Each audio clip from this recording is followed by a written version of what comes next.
Greetings everyone. This is Kailash Chandan, intern at the Sparks Foundation GRIP program. Today I will be presenting my project on task number 6, prediction using decision tree classifier on the iris dataset. My objective is to create a iris flower prediction model using decision tree classifier machine learning algorithm and then visualize the classification graphically and to provide an accurate prediction for a new dataset.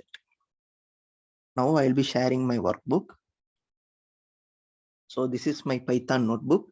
We'll start by importing the necessary modules and the dataset. Then we come to the EDA part. On the EDA, we have checked for whether the dataset containing any null value or not. The dataset does not have any null values. And then all-in-one plot using matplotlib.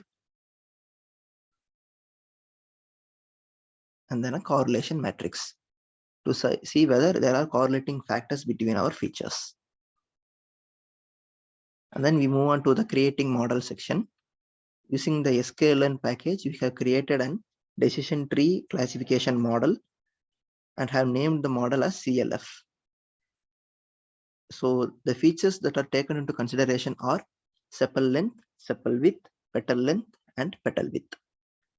So the classification happens on a basis that whether the feature 2 is less than or equal to 2.0 and then class equal to 0.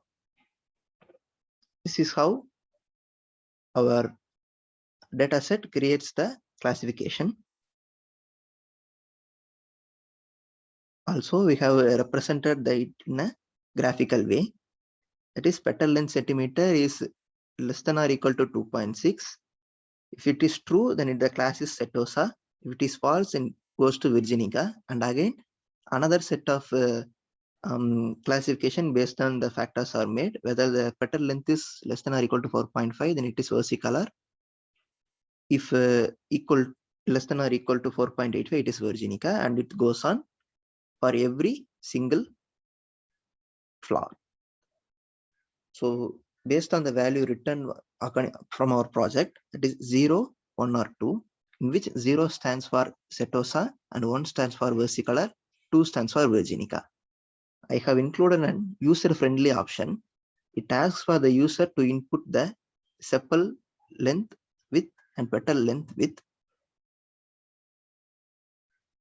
After entering the necessary data, the user will get his prediction.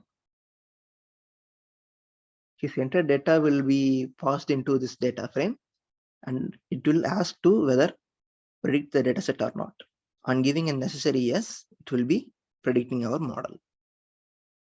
So the split we have chosen is 80-20, 80% of the dataset for training and 20 for testing.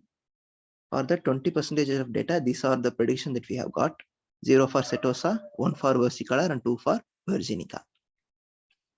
And then here is our accuracy, recall score, precision score, and FN score for the created model.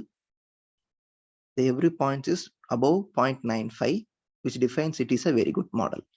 Now I will be sharing you the Python file. This is my Python application.